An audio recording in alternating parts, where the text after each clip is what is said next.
안녕하세요. 군사돋보기입니다. 지난해까지만 해도 우리나라 군사 분야에서 가장 뜨거운 토론 주제는 한국형 항공모함은 왜 필요한가, 필요하다면 이를 어떻게 추진할 것인가 하는 문제였지만 올해 상반기를 지나며 이 같은 문제는 한층 시들해진 바 있습니다. 그러나 최근 정말로 KF-11 네이비에 관한 실제 재원과 형상이 우리 국민들 앞에 모습을 드러낼 계획이라는 것이 알려지며, 이에 따라 F-35B 함재 스텔스기가 아니라 KF-11 네이비 함재기를 탑재하는 7만 톤 이상급 한국형 정규 중형 항공모함이 다시 큰 주목을 받고 있습니다. 이번에 공개될 예정인 KF-11 네이비 전투기의 해상형 버전은 어떤 것을 기반으로 할 것인지, 그리고 어떤 목표를 가질 것인지, 대당 가격은 어느 정도 수준에 이를 것인지가 드러났는데요. 중국이 지난 7월 진수한 003형 항공모함 후제남의 전자기식 사출기가 제대로 된 역할을 하지 못할 것이라는 문제가 드러난 바 있었죠. 앞으로 나올 004형 항공모함은 물론 어쩌면 005형 항공모함까지도 핵추진 방식에 되지 못할 수 있다는 분석이 등장하고 있는 지금, 우리 대한민국이 7만 톤급 이상의 중형급 정규 항공모함을 진수해 운용한다면 중국의 항모 전단을 위협할 수 있는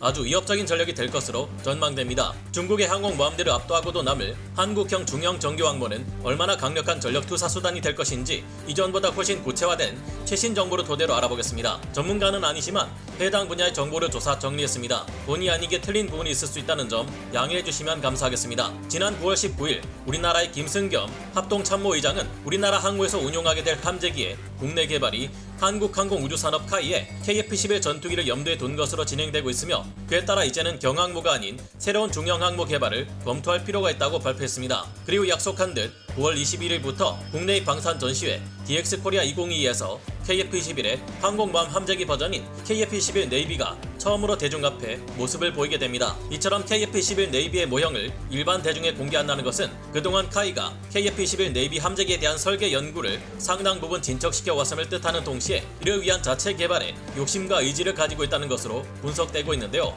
카이에서는 앞으로 개발될 한국형 항공모함이 기존의 형상처럼 스키 점프대가 있고 스토블 방식으로 함재 전투기를 운용하는 방식이 아닌 강제 착함 장치를 가지고 있는 더욱 거대한 중형급 정규 항공모함이라는 전제하에 KF-11 네이비를 개발하려는 것으로 전해졌습니다. 카이가 구상하고 있는 KF-11 네이비는 공대공 교전뿐만 아니라 지상 타격 또한 가능한 KF-11 블록2를 기반으로 동체를 더욱 확장시켜 더 높은 이륙 중량을 확보한 강력한 함재 전투기인데요. 이를 위해서 KF-11 네이비는 KF-11 보라매 전투기에 비해 주날개의 면적이 더욱 확대되며 KF-11 공군용 기체에 비해 전체적인 크기가 10%에서 20% 정도 더 커질 것으로 알려졌습니다. 카이 측에서는 KF-11 네이비 기체의 대당 가격을 1,500억 원 수준으로 잡고 있어 대당 가격이 600억 원 수준일 것으로 예상되는 KF-11 블록 1 공군용 기체보다 훨씬 비싸진다는 것을 알 수 있는데요. 이 정도면 거의 F-35B 스텔스 전투기의 가격과도 비슷할 정도의 꽤나 비싼 가격입니다. 그러나 KF-11 네이비는 무장 탑재 능력이 F-35B보다 훨씬 좋으며 국산 기체이기에 유지보수 비용이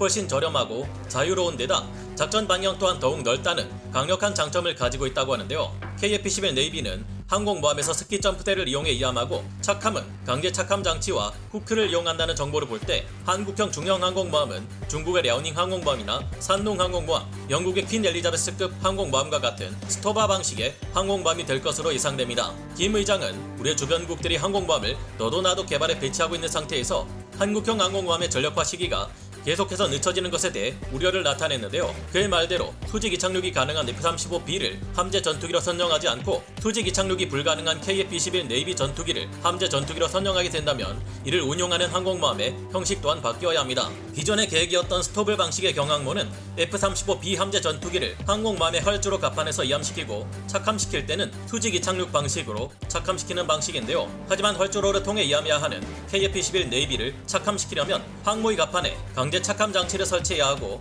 KF-11 전투기 해상형 또한 새로 개발해야만 합니다. 그리고 항공모함의 체급 또한 최소 7만 톤에 가깝도록 커져야 하는데요. 다소 아쉬운 것은 한국형 항공모함이 7만 톤급 이상의 중형 항공모함이 된다고 해도 사출기를 이용하는 캐토바 방식이 아니라 스토바 방식이 될 것이라는 점입니다. 항공모함의 전투력은 무엇보다 함재 전투기를 얼마나 많이 운용할 수 있고 또 얼마나 자주 출격시킬 수 있느냐, 그리고 얼마나 자주 해상 보급을 받아야 하느냐 등에 따라 달라집니다. 그런 만큼 우리가 중국의 항공모함 전단 대상과 싸워서도 우세를 점할 수 있으려면 단순히 거대한 항공모함의 체급만 늘릴 것이 아니라 함재 전투기를 항모의 짧은 활주로에서도 최대한 많이 출격시키는 데 필요한 사출 장치와 강제 착함 장치가 필요할 것으로 예상됩니다. 또한 사출기를 운용하는 데 필요한 막대한 전력과 각종 레이더 및 탐지 장비, 30노트 이상의 속도로 항해가 가능하도록 항공모함을 추진하는 데 필요한 막대한 전력을 모두 한꺼번에 책임질 수 있는 최첨단 전력 발생 시스템 또한 갖춰야 하는 등 해야 할 것이 정말 어마어마하게 많을 텐데요. 사출기를 갖췄지만 발생시킬 수 있는 전력이 부족하다는 문제 때문에 오히려 함재 전투기들을 출격시키기도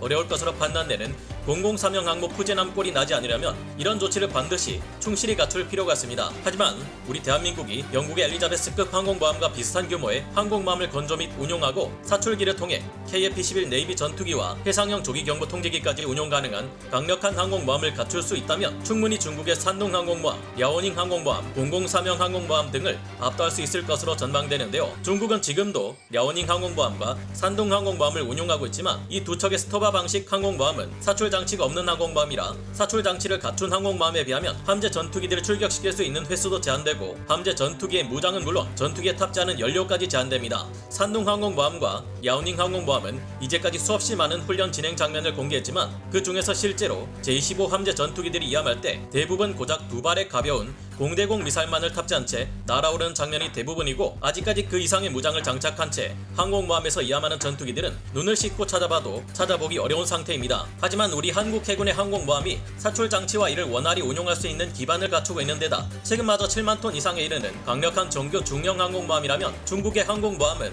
전투력에 있어서 한국형 항공모함의 상대가 될 수 없습니다. 여기에 대해 KF-21을 기반으로 한 전자전기 편대와 E-2D와 같은 해상형 조기경보 통제기까지 운용된다면 금상첨화겠죠. F-35B를 도입해 항모 함재기로 운용했다면 그 비싼 도입 단가는 둘째치고 엄청난 수준의 유지 보수 비용과 기반 시설의 부족으로 인한 가동률 저하 문제가 심각했을 것입니다. 45,000톤급 정도의 경항공모함으로는 체급상 E-2D 조기경보 통제기를 운용할 수도 없고 제공전투, 적진 공습, 전자전, 정찰, 조기경보, 훈련 임무까지 엄청나게 많은 역할을 극도로 예민한 스텔스 전투기인 F-35B에 모두 맡겨야 했을 겁니다. 우리나라 육상에서도 F-35B의 정비창을 운용할 수 없어 일본이나 호주까지 F-35를 수리하기 위해 날려보내야 하는데 미군의 경우도 F-35 스텔스 전투기 엔진 블레이드가 생각보다 빨리 손상되는 문제 때문에 가동률이 크게 떨어지고 있어 문제입니다. 그런데 이런 F-35B에게 사실상 항공모함의 운용에 있어 필수적인 역할을 전부 맡기려 했다면 한국형 경항공모함은 유사시 전투에 투입될 수 없을 우려가 아주 큰 전력으로 예산만 엄청나게 잡아먹었을 가능성이 클 것으로 예상됩니다. 실제로 F-35B를 함재기로 이미 도입해 운용하고 있는 미국과 영국의 사례를 보면 예상보다 운용 특성이 꽤 나쁘다는 것을 어렵지 않게 찾아볼 수 있는데요. F-35B는 비싸고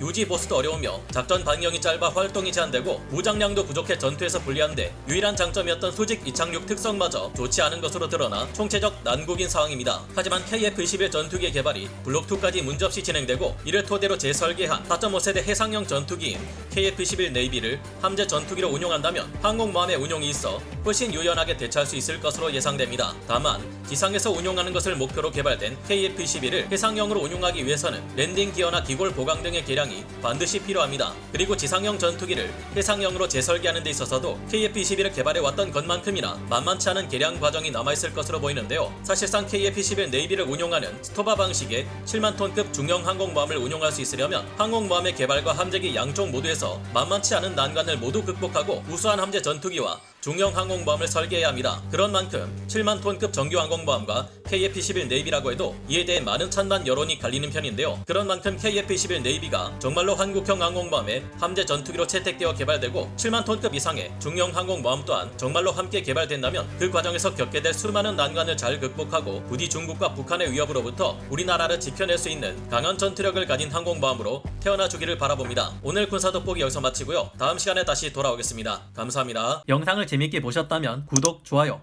알림 설정 부탁드리겠습니다.